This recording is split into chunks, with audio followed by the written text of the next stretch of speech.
morning and welcome, Patriot News Hour. Joe and Jason, happy Monday 2025 is here. And, what is it going to bring? At least a quiet weekend. No explosions, no truck bombs, no manifestos.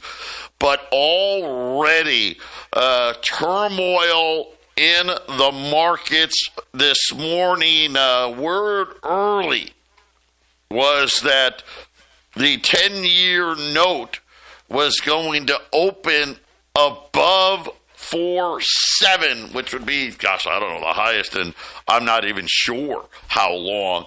Then there was a story that broke in the Washington Post that Trump was going to take it easy on the tariffs, and things kind of settled down. Donald Trump has now come out and refuted this as fake news, that the Washington Post knows that it was fake news, citing these anonymous sources, which Trump says does not exist. And it is definitely going to be interesting right now. I guess the good news is the 10-year note is only at 4.64, so I guess that's better than 4.7 or 4.8. 4.64 on the 10-year. As well, let's face it, the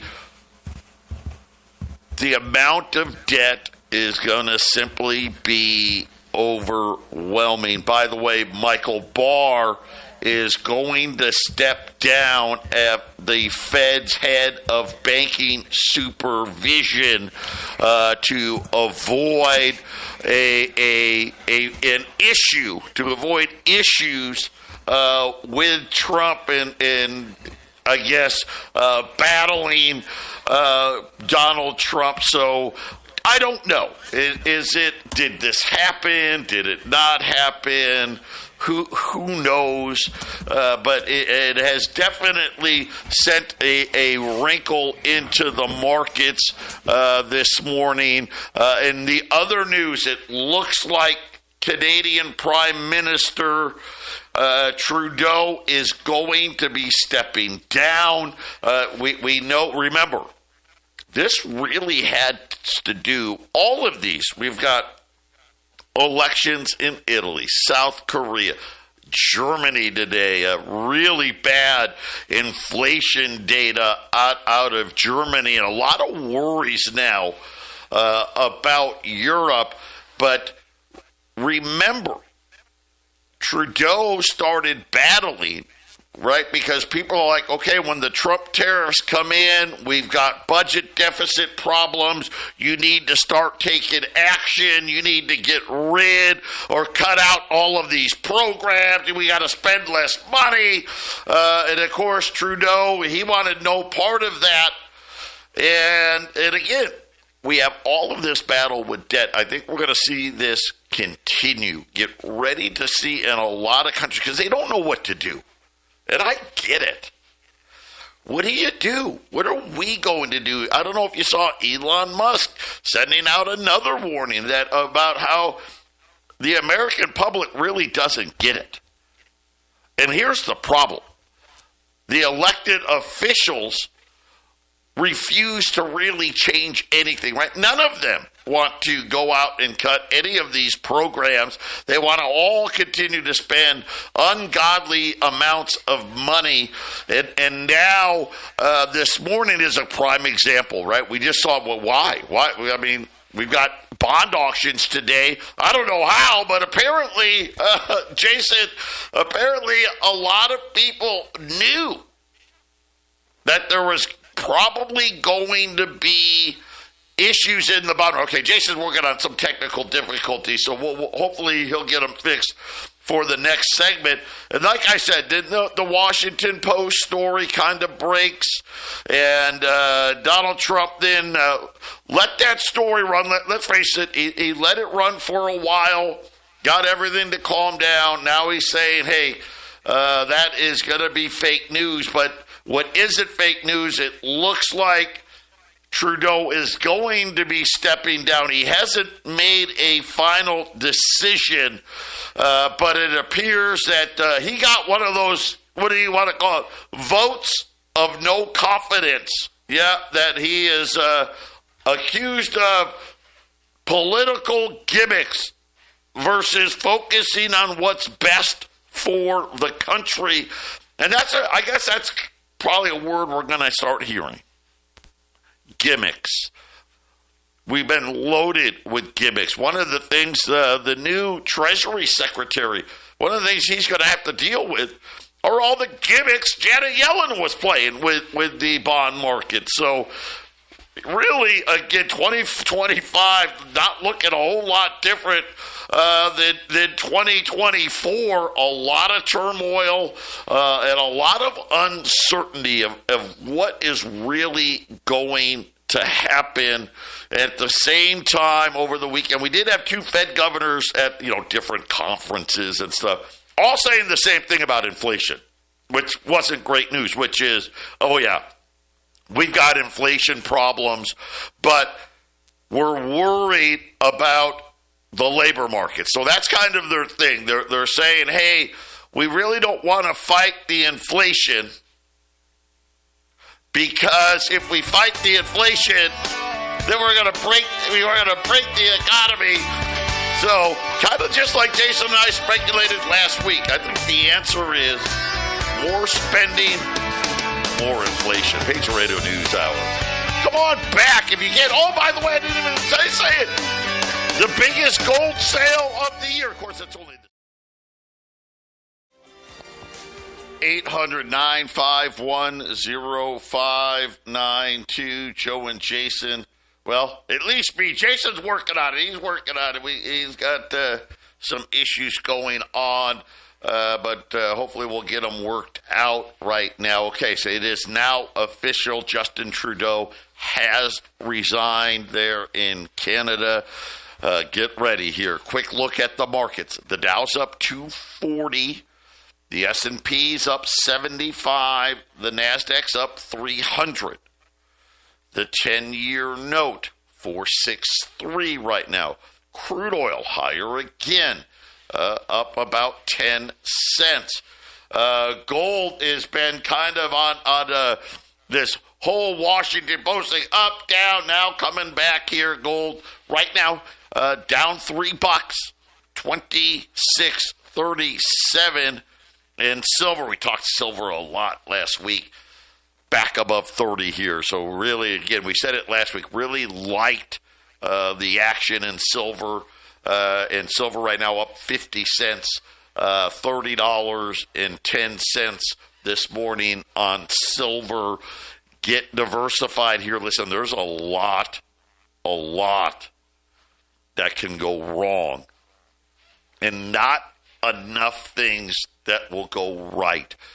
Is Trump going to deliver on tax cuts? I think he is. I do. I really do.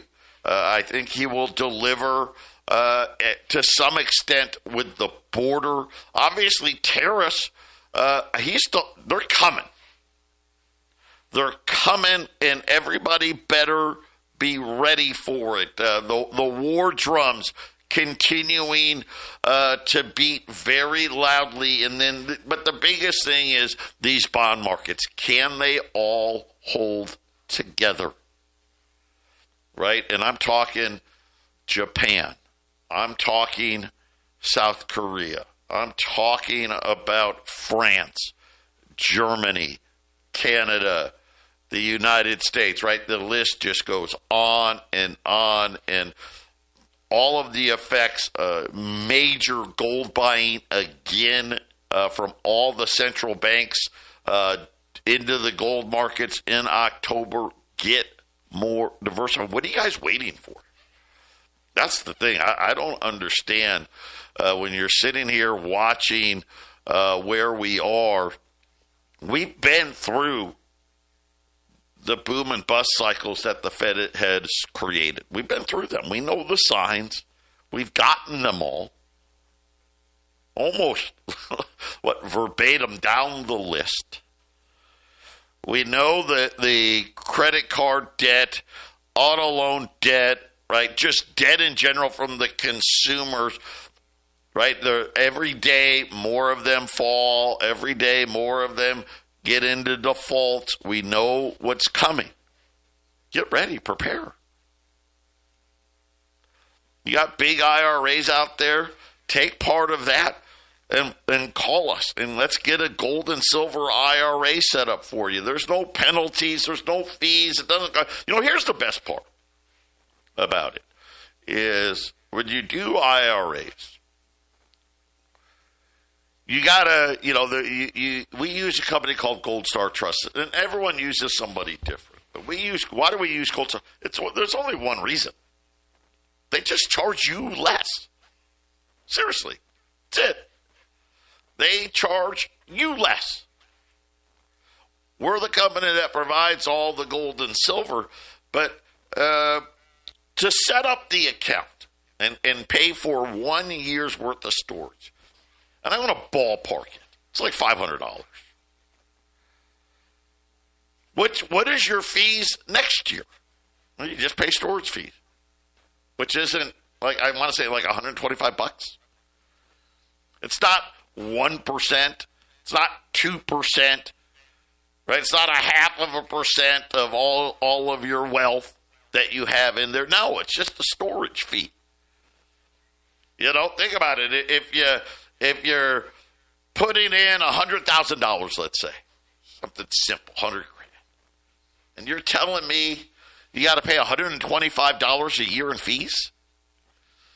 I mean, what does that even work out to? I mean, it's something where, forget about 1%, 0.1%, I think it's like 1/10,000% or something, maybe 100,000%. I mean, when you look at it that way, it's a pretty good way to go.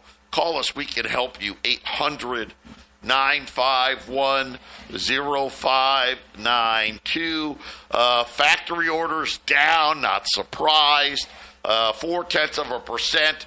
They're now down 2% year over year.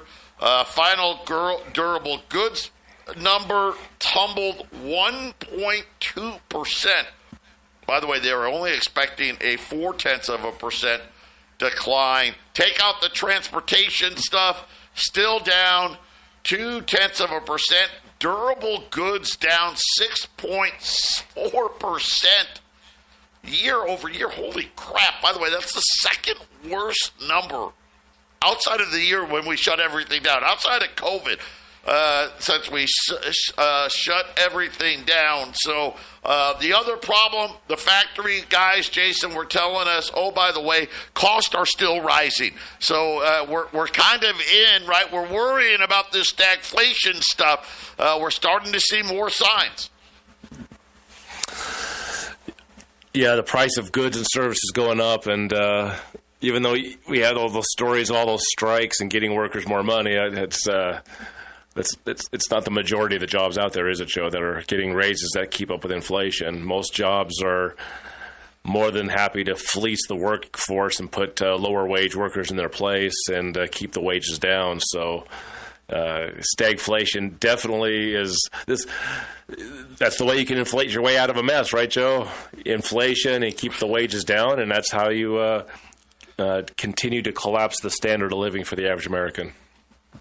Yeah, it's going to be interesting. Like I said, I think that people really don't understand exactly the situation that we're in when it comes to not only just inflation in general, but how we're going to handle all of the debt out there.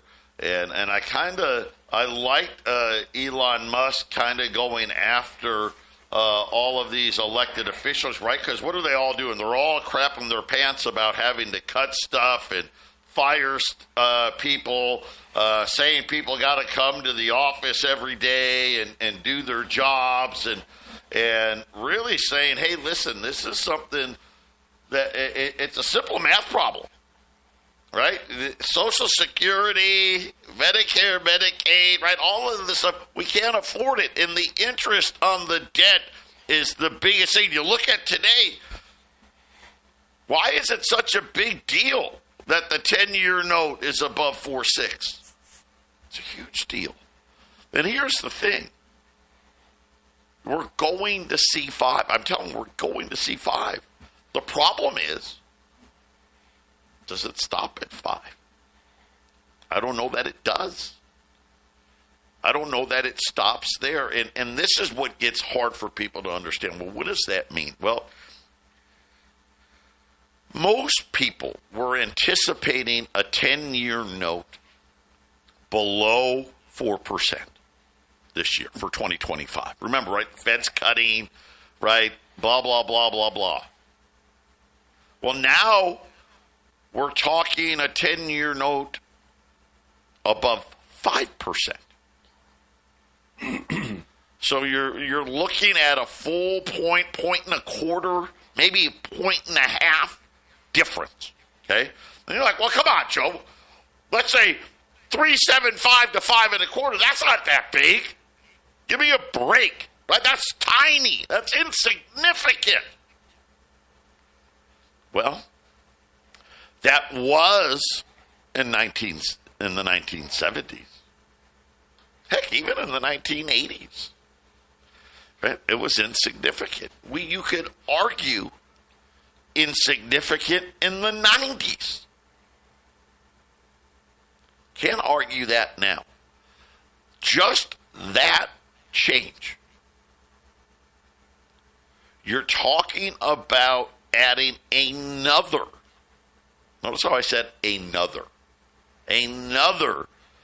$500 billion on top of a deficit they already knew was going to be, best case, the second highest deficit ever behind COVID. That was going to be the best case for this year. Think about that. The best case scenario for this year when it's going to be the second worst debt ever, and if you took out that 1 year of COVID, the worst debt ever. Now add another $500 billion onto it.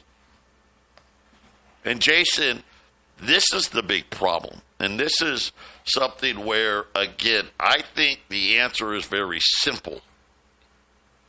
They are going to try to spend because what else can they do?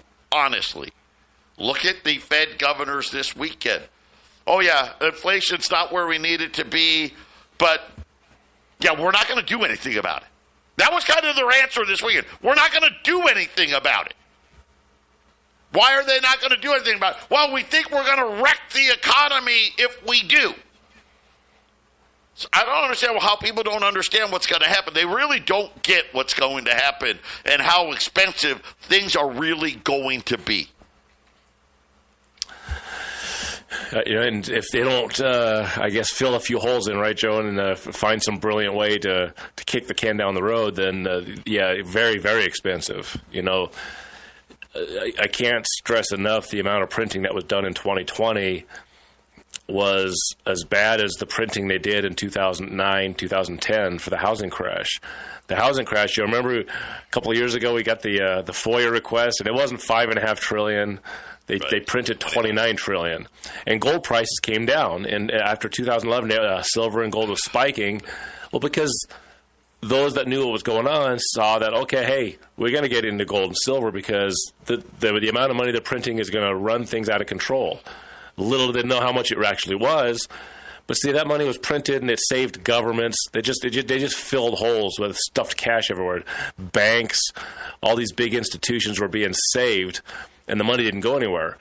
But in 2020, this inflation problem that we have for what happened for the COVID emergency, which is just a continuation of Japan got $3 trillion in the 2008 housing crash. That's how much the Fed gave just the country of Japan. This time around, they printed it all and they put it out in circulation, right? They printed half the money that's in circulation and they gave it out, and it's been spent into the economy. And it bought us, 4 years? 4 years. Right, Joe? And that money is still out there, and they're going to print more because they have to stay on top of the interest on the debt, and all the expenses are growing. You think the people that work for the federal government are not going to want their wages raised for the cost of living? Not every government worker is a congressman getting $200,000 a year or whatever, Joe. Right? So the kind of inflation Joe's talking about is still yet to be seen how severe it was. The printing in 2020, although being less than the $29 trillion, I believe, is going to probably continue to show a lot of stress on the world economy. And, Joe, I don't think they've stopped because I think we got some form of quantitative easing in our future. They're lowering the rates, right, Joe? That this might be the only play they have. They're either going to print and inflate or they're going to raise the rates again. Right, Joe? I mean, raise the rates again, then what? I think that's really where it's at. They are scared to death. Could you imagine them having to come out now and say we have to raise rates? That just puts things in a whole different level. And I think this is really kind of what we got out of the central bankers this weekend, which was, I get it, right? Hey, yeah, we see it. We see it. We're not going to do anything about it because, man, if we have to say we got to raise rates again, right, the whole thing's going to come undone.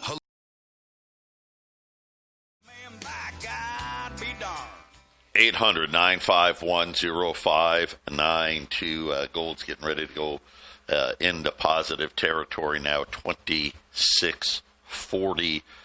Silver up 54 cents, $30.12. You better get ready. Banks continued to pile into gold in October.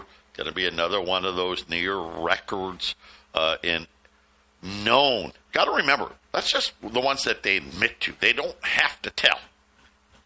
They don't have to tell. But these are at least what they're willing to tell us. But it got worse. This just out. Big shout out to Wolf Richter. Wolf Street does a really great work. The share of U.S. foreign exchange reserves, another year, another leg down. Now the lowest since 1994. 57%.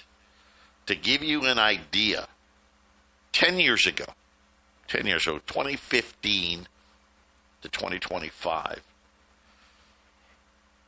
the U.S. share was in the upper 60s. It's now in the upper 50s. They're anticipating that by 2034, this number will be below 50%. At its heyday, think about its heyday. At one point, it was at 85% of the world. So, of course, think about World War II, right, and all of that, and everything had to be done in dollars. So, no country knew exactly how much they needed. They piled in to the dollar. The mark to be watched. 46%. That was the lowest the United States was at. And, of course, the debt then was only, not even $3 trillion. I don't even know if it was $2 trillion yet. But, Jason, another indicator here that more pressure from the dollar, gold holdings continuing to skyrocket here. And again, what are they saying? Because it's really simple. They have choices. Right? So think about your choices. Well, you can own any currency in the world that you want. Right? You can own the dollar, the euro, the yen, the renminbi, all that stuff. We know. You can buy treasuries. Heck, some of these central banks, they can buy stocks, right? One of the funny things, like Japan, they still list Japan at 5%. It's mostly just them, right? I mean, right? It's mostly just them. But, okay, right? But it's mostly them holding their own stuff. And what the central banks are saying, so think about from 1980, say 80, 81, to 2004, central banks sold gold every single year. I mean, almost without, one time, I remember the Bank of England just said, we're going to sell all our gold. Idiots. They had, think about this. When I started, so 22 years ago, whatever it was, the banks of Europe had an agreement. After England did what it did, they're like, okay, we're not doing that again, right? Hey, between all of us, we agree that we won't sell more than 500 ounces or 500 tons of gold. And it was kind of first come, first serve. Right? If France announced, hey, we're selling 100 tons, well, that means the other country, there was only 400 tons left.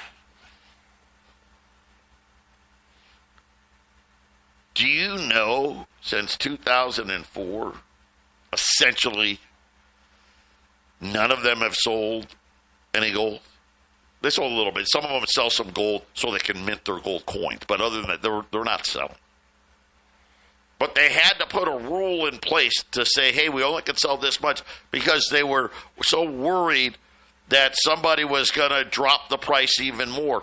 Now think about this. Since 2004,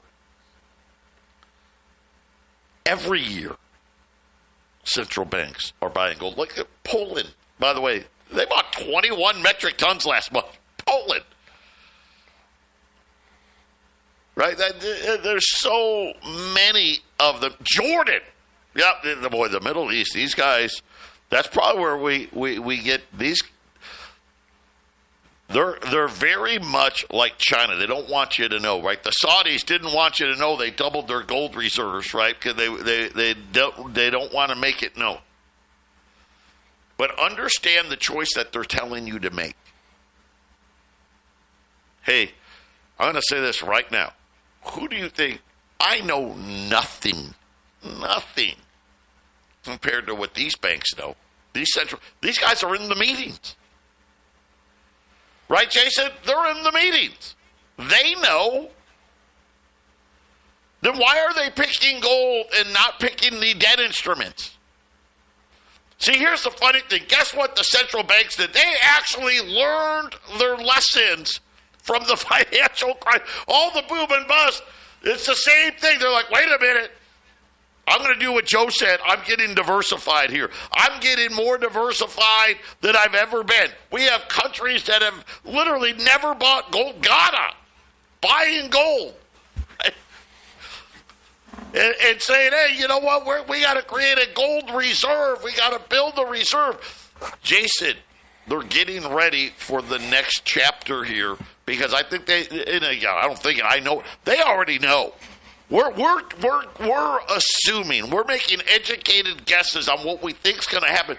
These guys already know what's going to happen. This is why they're all buying gold. It's that simple.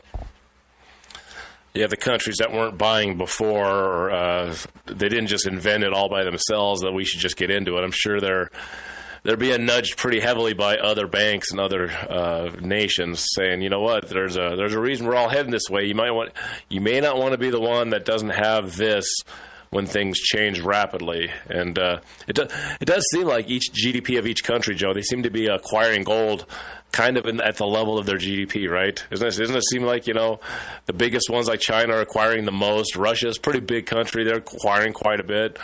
But then the smaller countries, they're acquiring, but they have smaller GDPs. They don't need to acquire as much. It sure seems like a rebalancing is taking place right in front of us, right, Joe? And here's the thing. They were talking about the dollar, and they said this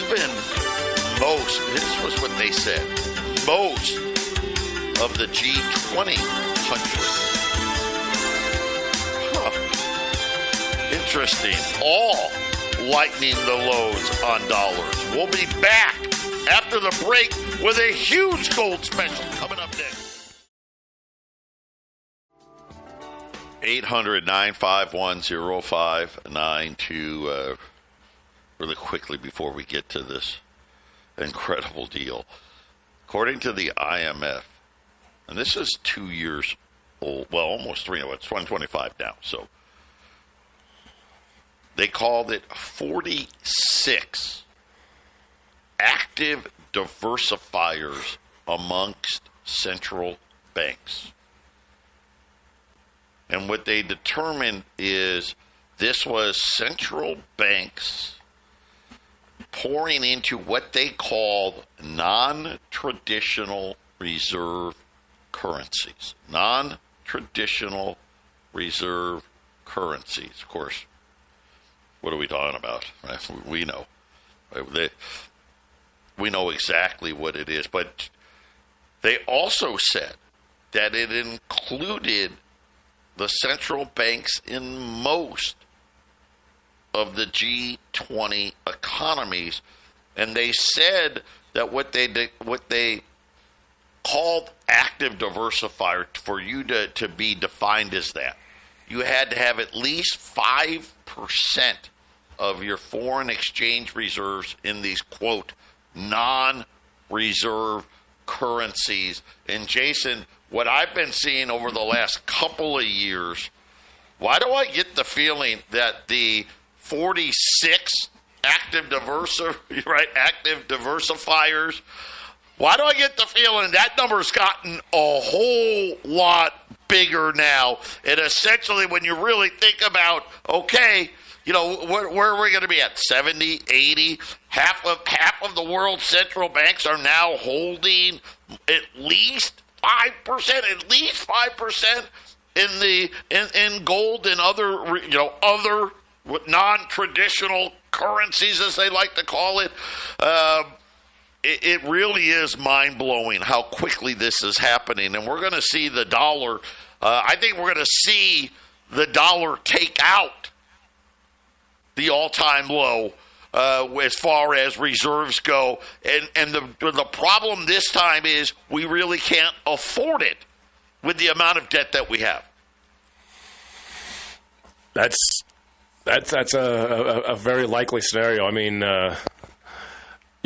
Argentina wants to go heavy into dollars, right? You got Milei, he's going to go into dollars. You remember all those years ago, you guys were talking about the Amero.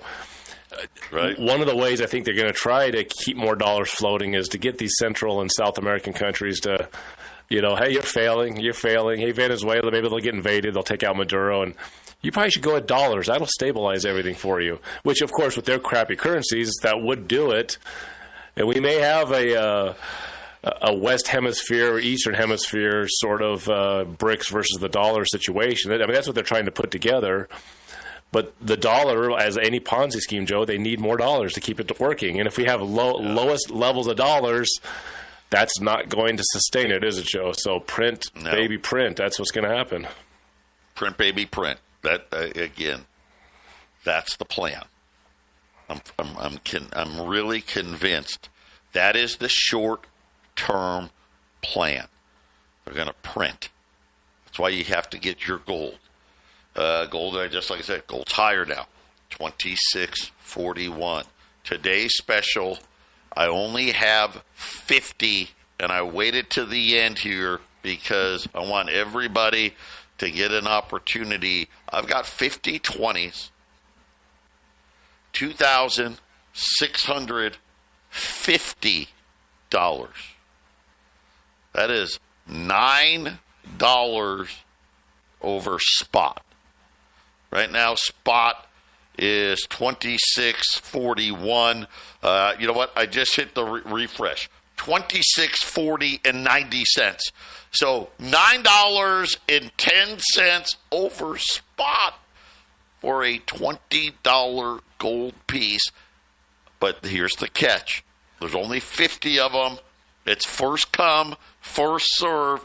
800-951 0592. And by the way, gold was 26.53 while we were sleeping. And why do I get a feeling we could see gold at 26.50 before today's even out, Jason? We'll have to keep a watch on it, right, Joe? It's gonna at some point in time just continue to keep going up. I don't know about 2025, Joe. We'll have to see as the year starts to actually get cooking. But at some point later this year, and especially the next few years, you're going to see gold just go and go and go. So you might as well, when you see gold this close to spot, you might as well jump on it, right, Joe? You might as well buy it when it's, I guess I'm looking at the website. It's like I was at $120 lower than our website price. Yeah, $120. This is coming out of an estate, and get ready for a lot of great deals. One of the advantages of being around as long as Patriot has, we've got customers that have been customers of ours for 30 years, and guess what? They come and they go, we buy, we sell, we trade, we do it all. For those of you, maybe you're looking to get out of your bullion, maybe you got bars, Maple Leafs, Krugerrands, Gold Eagles, whatever, you want to trade into private gold, this is the time to do it right now with a special just like this at 800-951-0592, $20 gold pieces. You heard it right. $2,650 as spot gold is $2,641. By the way, TV gold, yeah, it's already above $2,650. So there you go, right? And that is what? That's a February contract, the gold on TV when you see it on CNBC. So, it's already January, so essentially $20 gold at spot. You want to do a bullion trade, call us. Today's the day to do it. 800-951-0592. Patriot Radio News Hour, Joe and Jason here on this Monday. And it's always tough to do these on a Monday, but it just kind of fell out that way. The $20 gold pieces, as far as I can remember, don't quote me on it, but I don't recall ever being where we're at right now. We're talking about $8, $9, $10 over spot, and really the February contract, right, we're under, right, $1 under at $2,650. What a huge opportunity to put things away. And the funny part is, remember, when the crashes come and the fear kicks in, Jason, and you know this, you'll see premiums where you're paying $400 and $500 over, and guess what? You'll pay it, because it's how I see it time and time and time again. This is the time. We've been running some great deals, especially the last 60 days. But Jason, this one takes the cake here. You're essentially buying a $20 gold piece at right next to spot. $10, $9, $8 over spot. I don't know. Have we ever been there? I don't think we have. I don't think I've ever sold a $20 gold piece this close to spot ever. In 30 years, I don't think it's been done. Yeah, I'm trying to remember. I'm sure there's something that was somewhat similar. Right. Right. And we got nice customers. Let me say this. If you're cashing out of retirement or you sold a property and you want to move into gold, first come, first serve. If you want to buy all 50 of them, you get them. Some of our customers, I think they buy 25 or 30, the ones that can afford the bigger amounts, Joe. And I better leave some for the next guy. That's not what this is. This is come in and you get them. That's all there is to it. We don't want to mess around when it comes to specials that are this good. You buy them, you take them, and we move on to the next one. We're here to sell gold, and as Joe's talking about these huge premiums that might happen, you're going to have to pay what you're going to have to pay. And when a market crash comes, and there is one coming, the big money will move out, and then the big money will start buying gold and silver, and then those premiums will go up. You're in a time frame where this is the next level before the leg that goes up very rapidly. So it's time to take advantage before. Do you have a few months? Maybe you have a few months. Maybe until next year, to where gold kind of stays right around this place. But when it goes, it's going to go very rapidly, and you don't want to take advantage before, not after, Joe. Yeah. 800-951-0592. Diversify some of your dollars.